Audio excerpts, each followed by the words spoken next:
is definitely the most exciting wilderness survival. A strange man and woman face each other naked. No clothes needed. No food. Without water. Team up to survive in the wilderness. As long as you can survive in the wilderness for 21 days, you can get $1 million prize. The name of the female contestant participating in this issue is Debbie, age 31 years old, La Crosse, Wisconsin. She's a professional nurse. Growing up in rural Iowa, I often go hunting and fishing with my family outdoors. Debbie is happiest when she's outdoors. This time I participated in the challenge to see if I could survive in the wild for 21 days. The name of the male player participating is Bo, age 44 years old, from Chesapeake, Virginia. He's a U.S. Army Special Forces officer, trained in a variety of environments. You can master all kinds of survival skills. This challenge is for nothing else. I just want to know if I can do it. This challenge takes place in a remote country in South America, in the Lupuni wetlands deep in Yana. Thick jungle marshes and stagnant lakes torn here. It is also the breeding ground for a large number of caimans. It's full of sneaky baby alligators during the breeding season. Adult crocodiles become extremely aggressive to protect their young. There are caimans here, viper infested. There are also large groups of white-collar workers who carry diseases. It's time to go to the coat. It's kind of nerve-wracking to be naked and pencil-thin in front of complete strangers. But even though I'm a little nervous, but it didn't affect me in the slightest. Soon entered the challenge state. The doctor is a very open person. That's okay with that. The transformation is completed in 3 or 2 strokes. The two saw each other not long after they went into the water. He started to say hello from a distance. They are both in a good mood. Go to the front and rear of the mirror and shake hands first. Then add a Western hug etiquette. There are so many caimans in the water. The two just chatted briefly and hurried to the shore. The two went to get their bags first. One of the survival tools given by the program team is a wood drill fire tool, and the thin belt survival tool is a big mosquito net. The survival tool with the pen strap is a machete. There is also a route instruction map given by the program team. The two studied the route map. After they find a safe place to leave the lake, the two are going to the inland campsite. It is necessary to maintain a relatively safe distance from the lake to prevent the aggressive caiman evil group in the lake, but not too far inland, otherwise you will be bitten by insects or encounter venomous coral snakes in the jungle. Finish studying the map. The two of them officially began the first day of the challenge. The two were chatting with each other as they walked towards the shore. Get to know each other better. In a pleasant chat atmosphere, soon the two were ashore. Debbie asks what Bo does. Bo claims to be a Special Forces officer. Hear about Bo's career.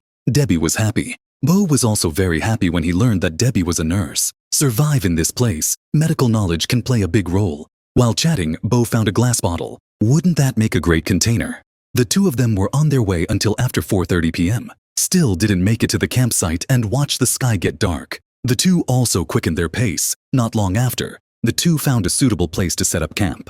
Uncle immediately began his officer personality, quickly developed a construction plan. A clear construction plan was soon explained to Debbie. Debbie listened quietly. Can't plug in at all. And the two of them began to build it. With the efforts of the two of them, a skilled and quick operation, shelters were quickly set up. Debbie thinks the work should be up before dark. Bo says there's no time to live before dark. There is no life in today's task. Debbie, on the other hand, didn't like Bo's kind of self-determined behavior. Just tell Bo, you seem to have forgotten to ask my opinion. It's like you're talking to your soldiers. I am not your soldier. Listen to Debbie. I realized my problem. He apologized directly to Debbie. The two quickly reached a consensus. Getting along is divided into harmony. Bo said to the camera that he was in a hurry to build a shed at first. Ignore the idea of wearing a pen. But I'm glad that the two of them can solve the problem perfectly soon. After nightfall, the two hid under the mosquito net and chatted happily. The feeling of challenging the first day. The blessing of mosquito nets. They got rid of the mosquitoes. In the middle of the night, the two felt bitten by something and kept itching. The two got up and turned on the night vision function of the camera to check the ground. And you see ants everywhere. The two of them unanimously decided to move the shed to another location. Time came the next day. Debbie told the camera that she was bitten badly by these ants last night. Bites all over the body. Injuries all over the place.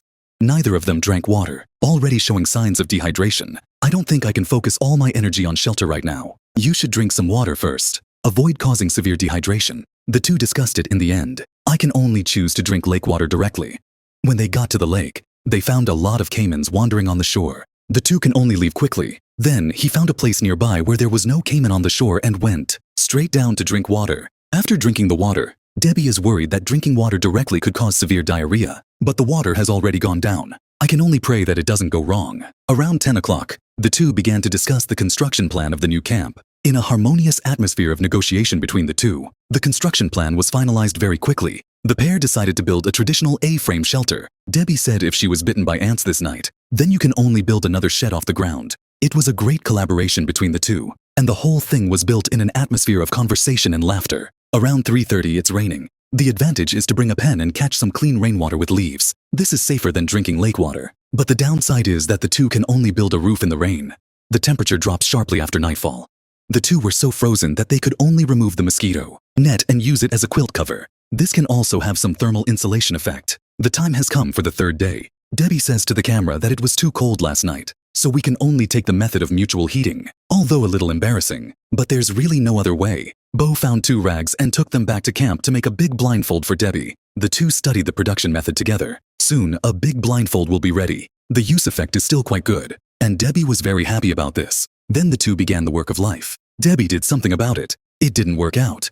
Due to lack of strength, I can only let Bree drill wood. Uncle takes the male diamond and it is a quick friction. Although there is smoke, there has been no fire charcoal, and the sky was cloudy. It's clear that the rain is coming soon. I can only speed up the movements of my hands. After unremitting efforts, the fire was finally raised. Debbie is very happy with fire. Not only can we keep warm, you can also eat cooked food. Time has come to the 4th day. Although there are mosquito nets, but the bugs on the ground also bit Debbie with scars. Debbie said it was worse than a mosquito bite. Both of them had to wear mosquito nets when they sat down. Uncle is going out to find food. Debbie said she didn't want to overwork herself until she got the food. I plan to stay at the camp and take care of the fire. Bo is not good. Debbie doesn't want to go out with him to find food. Instead, I think Debbie is too skinny. Fat reserves are too low. They went searching in the jungle. All they found was some nuts from the palm pear tree. Knock it open and it's full of bugs. Bo happily collected a bag of nuts and took them back to the campsite. Next thing you do is crack open the nut to get the worms inside. Debbie tasted it, except it doesn't taste good. It's a little disgusting. Next, I wrapped them in big leaves, put them around the fire, had a barbecue. After baking, open it and see that it is all golden. The two of them happily tasted the fresh and delicious barbecue. After replenishing a wave of energy, Finn continues to start knocking nuts. The time has come for the 6th day, around 10 a.m., and they started fishing in the lake using the nets as nets. Been busy until after 1 p.m. but never got anything. Obviously saw a lot of fish moving, but I just can't catch it. The two could only helplessly give up the method of netting fish. The time has come to the 8th day. Bo made a large fishing basket. It has to be praised here. Last sentence. This basket is really beautiful. I put the fishing basket in the lake where the fish come out. Debbie was watching the caiman from the shore. To ensure Bo's safety after nightfall, the two heard movement in the water. It's a very human voice. Although curious, but the two had no plans to check it out. Time has come to day 9. After dawn, the two went to check the fishing basket. Debbie picked up the basket and took a look. Sure enough, there is a harvest. Bros was watching the caimans from the shore to make sure Debbie was safe. When Debbie was about to take the basket ashore, I accidentally let the fish run away. Debbie blames herself. I feel that I have caused a loss to the team of 2. Bo doesn't blame Debbie for that. Instead, I told Debbie that as long as it was proved that the fishing basket worked. Time has come to day 10. Bo made a fishing fork. Harpoons are pretty straightforward to make. Pick a branch of moderate thickness. Cut the thick end into 2 slits with a knife. Then insert a small branch into it and fix it.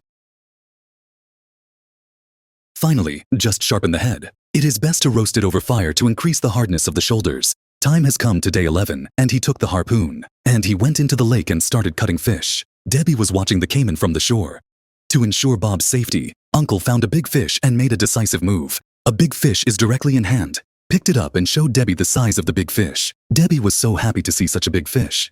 After returning to camp, after the two cleaned up the internal organs, they directly sent the big fish to the grill. Soon, the two ate fresh fish. After being hungry for so many days, I finally ate decent food. What 2 people eat is called a pleasure. The fish immediately feels the energy flowing all over the body. The time has come for day 13. After dawn, the two went to check the fishing basket. Bo lifted the basket and saw that it was full of surprises. There are no fish in the basket. It was a baby caiman. This made the two of them very happy. After returning to camp, Bo takes control of the caiman with a pen. The long hair ended the life of the caiman. After removing the head, it cleans the internal organs. Soon, the little K's were hungry and put on the grill.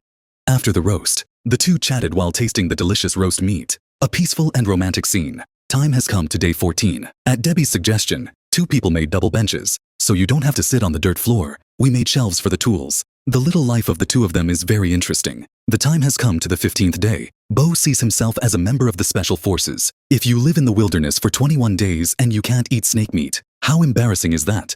The 2 of them immediately started looking for snakes everywhere. After a careful search, Uncle caught one. The capture process is very silky. It can be seen that Bo's experience in catching snakes is really rich. After returning to camp, the python was soon on the grill. The 2 also quickly tasted the deliciousness of barbecue. The 2 hid in the mosquito net, eating barbecue and chatting. This little life is really a little romantic. Lightning and thunder in the sky after dark. It started raining heavily around 11:30. The time has come to day 17. The rain not only did not stop, it went down even bigger. The 2 could only hide in the shelter obediently. Time has come to day 18. The rain still hasn't stopped at all. The shed of the 2 also began to leak. The ground has also been soaked with rain. The time has come to day 19. The rain is still falling. The leak in the shed is getting worse and worse. The leaves on the ground are soaked through. Debbie helplessly told the camera about the dilemma she was facing at this time. The rain continued after nightfall. They were both wet. The shed is still leaking. The ground is also wet. The 2 of them were frozen enough. I can't even sleep when I want to. Time has come to day 20. The rain is still falling. 2 people hiding in the shed doing nothing. The number of white forests is increasing. This little insect, Balin, is a carrier of a terrifying skin disease. The 2 were bitten enough. Just keep heating. The time has come for the 21st day. The rain finally stopped. The 2 took out a map and studied the evacuation route. To reach the evacuation site, the 2 must rush to the other side of the wetland, an aboriginal village, to first pass through Lake Salama ravaged by Kamenhe, and then travel through more than 6 kilometers of unmapped jungle to reach the evacuation site. Around 10 o'clock, the 2 began to cross the lake. In caiman-infested water, both of their hearts were raised to their throats, watching the surroundings nervously all the time. Just before 1 p.m., the 2 chose a shore without caimans and went ashore. Then the 2 people continued to rush until around 3:30 p.m. Before arriving at the rescue site, get on the rescue vehicle and complete the challenge. The 2 hugged happily, celebrating the perfect success of the challenge. After the game statistics, the country lost 11 kilograms in 21 days. Debbie lost 5 kilo in 21 days. 3 months after completing the challenge, Bo was diagnosed with a history of skin invasion. My ears are swollen. Have been using antibiotics. Chronic diseases are transmitted through white phosphorus. Debbie was not spared either. I've got chronic disease. The symptoms began to appear within the 2nd week after returning home. Multiple wounds on the body. He's been in treatment.